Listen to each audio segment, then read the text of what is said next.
افغانستان او ایران د سوداګرۍ برخه کې 88 هوکړه لیکونه لاسلیک کړي دي. پوره جزئیات ویډیو کې ګورئ. چینل سره سبسکرایب کړئ.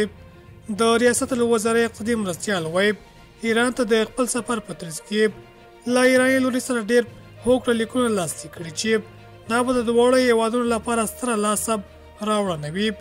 اقتصادي مرستیال له کابل هوایي ډګر کې فورا ناوخته خبریالانو سره په خبرو کې ویل چې د دې سفر پر مهال د ایران له چابهار او اصفهان له بندرونو څخه یې هم لیدنه وکړه او دغه بندرونو د افغانستان صادرات او وارداتو لپاره ډېر ښه ثابتېدلی شي.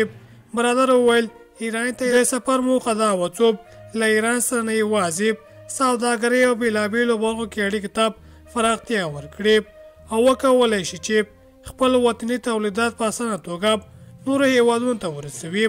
د صنعت او سوداګرۍ سرپرست وزیر چې له اقتصادي مرستیال سره یې په دې سفر کې ملتیا کوله وویل چې ایران ته یې د خپل سفر په ترڅ کې له ایراني چارواکو سره د اقتصادي هوایي چلند، بندري مسایلو، ترانسپورټ او د اوسپنې ویلې کولو په برخه کې 88 هوکړه لیکونه لاسلیک کړي دي.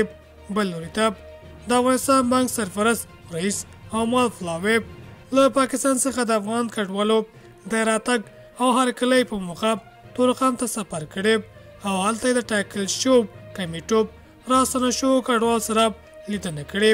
د افغانستان بانک سرپرست رئیس په دې لیدنه کې ویلي یاد بانک راستنه شوي کډوالو لپاره 80 بسونه ځانګړي کړي دي.